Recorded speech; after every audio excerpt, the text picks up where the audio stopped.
All right. Well, thank you very much, first of all, for taking the time to meet with us. And You bet. again, this is sort of just the general interview that I sort of wanted to do months ago. So, Okay. I mean, you've covered a lot of detailed stuff in your debates and in your speeches and stuff. So, Were you at this last one with the Project Youth Vote? Were you I there? wasn't there, yeah. Was it different than the previous Well, one? I thought the kids asked good questions, and they just did a good job with the format and Yeah. keeping control of the candidates, and they did a good job. Yeah. So this will seem like an odd question for you, but why do you want to be governor? It just seems like, a drag from where I sit. So Oh, boy. What is it about being governor that really, intrigues you, or why you want to do it? I don't see it the way you see it at all. I see it as an opportunity for me to use the experience, the talents, the gifts that I've been given to better Alaska and to create jobs for the future, to provide that opportunity for our families. That's what's in it for me, is that joy of being able to do this for others. Mm-hmm. So you've been sort of in public service a long time now, throughout most of your career, right? With significant breaks. So, for example, I spent 92 to 2000 in the state legislature, and then I had a 6-year break and became lieutenant governor in 2006, and then obviously finished out the term here in 2010 as governor. Mm-hmm. And you ran for Congress, right? Yes. And so it seems there's something about, I guess, public service that Absolutely. attracts you. Well, that's a result of my upbringing. I mean, my parents, I was blessed to have parents that, required us to have dinner together as a family. So I have a younger brother, and the four of us sat around the dinner table virtually every night of my childhood, and we spoke. Dad fostered the conversation about public service and current events on the one hand, and faith and theology on the other hand. So the conversation around the dinner table kind of gravitated to those two topics as we met. Mm-hmm. So how old were you when you first started sort of talking politics and stuff with your dad, who I knew, by the way? Did you? Yeah. Boy, I know that I was participating in other people's campaigns and working to get other people elected as a young teenager.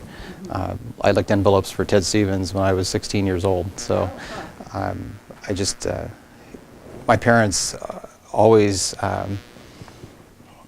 had us view public service as a noble calling, as something that we should be doing for others, if that's an inclination at all of ours. And public service taking a lot of different forms, not just elected office, but whether you're serving in your community through a nonprofit or through your church or your synagogue, the focus was always outward in our family. And this role as governor, where I get to create opportunities for others in the economy as well as in their families, is a natural extension of that. Mm-hmm. So what specifically would you like to accomplish during these next 4 years? Well, I think I've already begun to accomplish what my ends are. I mean, my ends are economic growth and opportunity for folks, and opportunity for our families. It's that jobs and families moniker that you hear me focus on. So when I think about growing our economy, I want to be able to say that we have more private sector opportunity and jobs for our families. I want to be able to say that on the family side of the equation that we have safer homes, that domestic violence and sexual assault are beginning to trend downward at the end of 5 years. That's a tough issue, but I set a goal of ending the epidemic of domestic violence and sexual assault within 10 years. I think by year 5, we should begin to see some changes in that. Mm-hmm. And then finally, on the educational side, I want to create more opportunity for our kids. I want better schools for our kids, and I want to transform the education system so that they have the incentives to learn. The incentive is not on just pouring more money into a system that creates, a 60% graduation rate for those who enter high school, but rather one where more young people are graduating, and we got a real start on that today, or this year, with the Alaska Performance Scholarships. Okay. I can be happy to talk about that too as we go. Well, just back on the domestic violence initiative, your critics have said that it's very heavy on the prosecution, but doesn't really do much to tackle the underlying causes of domestic violence. What do you think about that? Well, I think like much campaign rhetoric, it's false. I mean, all you have to do is look at the comprehensive approach I initiated this last year. We absolutely had to get tougher on the perpetrators approach. We increased law enforcement in rural communities. We put 15 new village public safety officers in the field. We increased penalties. But you know what? There's also two other parts of this strategy, and one is prevention. And that is, it starts with each of us. It says that, if you remember the Choose Respect campaign, where we participated in launching commercials, rallies, to give people permission to speak to this unspeakable evil. I had a mother who came into the governor's house with a group, a tour of Head Start moms, and she, Sandy and I, when we bring people through the house like that and try to show them the house, we always take questions and answers and provide answers to questions. And she raised her hand and she said, "Governor Parnell, I want to say thank you. Thanks for that public service announcement that you did, the Choose Respect public service announcement, where I told a little bit about my family history, the alcoholism in my grandfather, and how poorly that ended up for him as well as for our family." And I said, "Well, tell me about that." And she said, "Thank you, because my two boys, I think they were 11 and 12, saw the commercial and they started to ask me," meaning her, "what does it mean to choose respect? What's this guy talking about on TV?"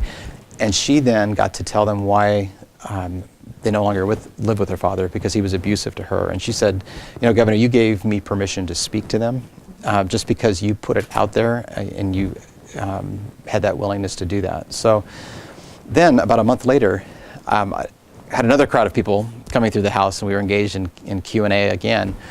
And I told that story. And this hand shoots up from the back of the room, and it's the same woman. I just hadn't seen her in the back there. And she said, "Let me tell everybody the rest of that story." And the rest of the story is that her sons told their friends at school, their friends told their parents, and then the parents were talking to each other about how do we speak to how do we speak about this together? And so the Choose Respect campaign is about getting tougher on perpetrators, but it's also about prevention. It's about giving people permission to talk about something that is normally kept private. It gives us permission to speak to our friends and get them help.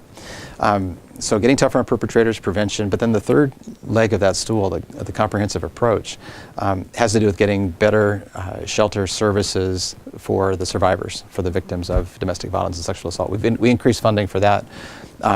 We're going to continue those efforts. So, you know, for critics who say that he's just getting tough on crime, I am, but it's a comprehensive approach to get rid of this epidemic within 10 years. Okay. And are there other family type initiatives too that you plan to propose besides the domestic violence and sexual assault before we get to the economy? I just want to wrap up with. Well, I'm not going to be able to roll out all my initiatives right now. Well, but when I think about our families, I think about education, and I think about transforming the education system. And this past year, we put into place the Alaska Performance Scholarships. You know, in 20 other states, merit-based scholarships have improved the well-being of the young people and better prepare them for the economy. If we call our kids to a place where they can earn their future, if they can earn tuition scholarships by taking a more rigorous curriculum, it's been objectively demonstrated, you know, graduation rates increase, academic achievement improves, parental participation increases, college graduation increases. But the thing that is really different about the Alaska Performance Scholarships that I advocated for is that they're not only tuition scholarships for college in state, they're tuition scholarships for certified job training programs.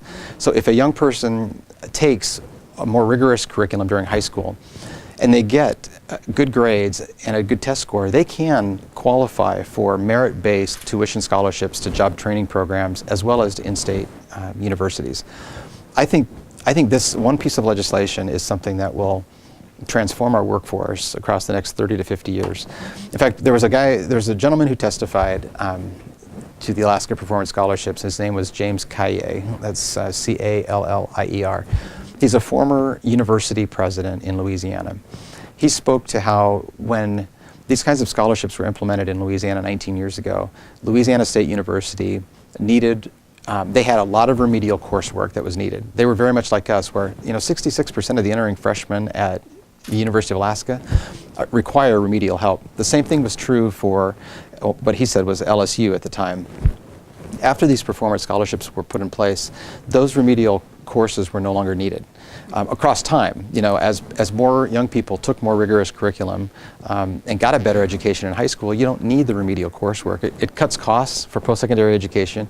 It allows our kids to achieve and excel. So I'm pretty excited about pursuing that. This coming year, last year I proposed both the criteria for the scholarships and the funding mechanism to make it sustainable.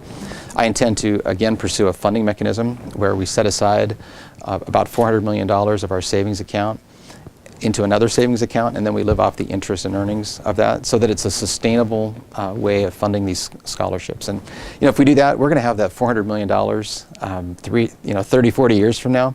But we're going to have we're going to have tens of thousands of young people with better education because they've been incentivized to earn and learn.